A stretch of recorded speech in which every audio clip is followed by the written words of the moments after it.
Guys, for today's video guys ay magluluto tayo ng beef. Itong ganitong slice ng beef guys. Yan, pinanipis ko lang siya guys para hindi siya masyadong matigas. Yan. Kasi matigas ang beef guys. Yan, para mapadali natin ang luto niya.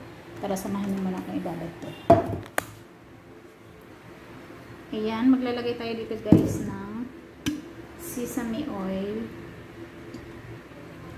And then salt.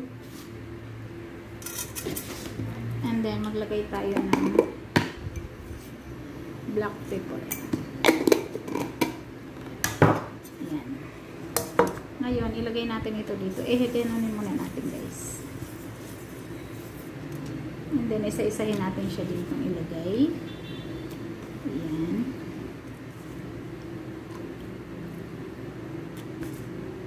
Marinate natin dyan.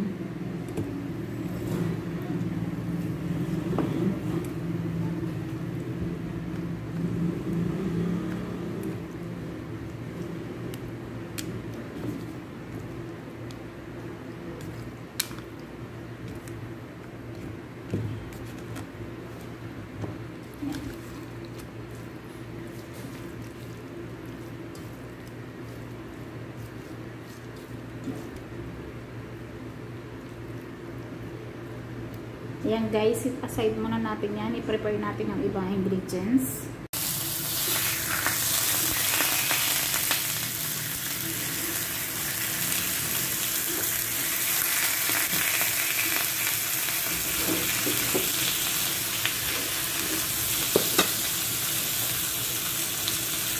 Ito yung ingredients natin guys.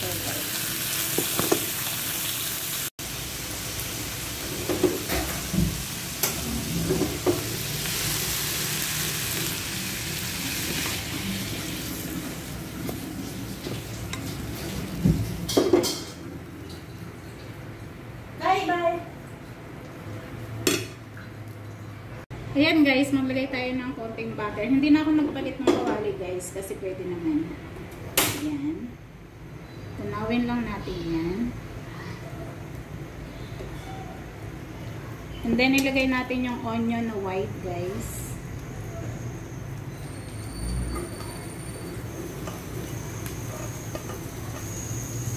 Ngayon pa yung red onion and chili.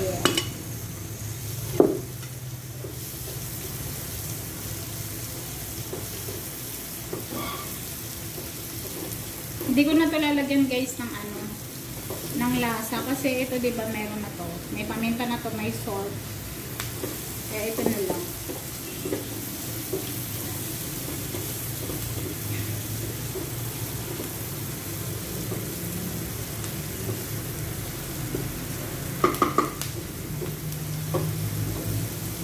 Yan, ilagay na natin to guys.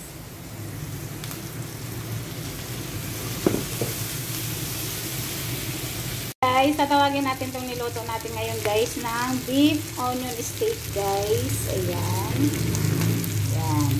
Guys, ilalagay naman natin yung another onion at saka yung sili guys. Ayan, para tapos na yan. Okay, done na yan guys. Mamaya ko na ito ilalagay sa plate guys kasi mamaya ka naman kakain. Parang may initin ko. Ito na ang finished product ng ating beef onion steak guys for lunch.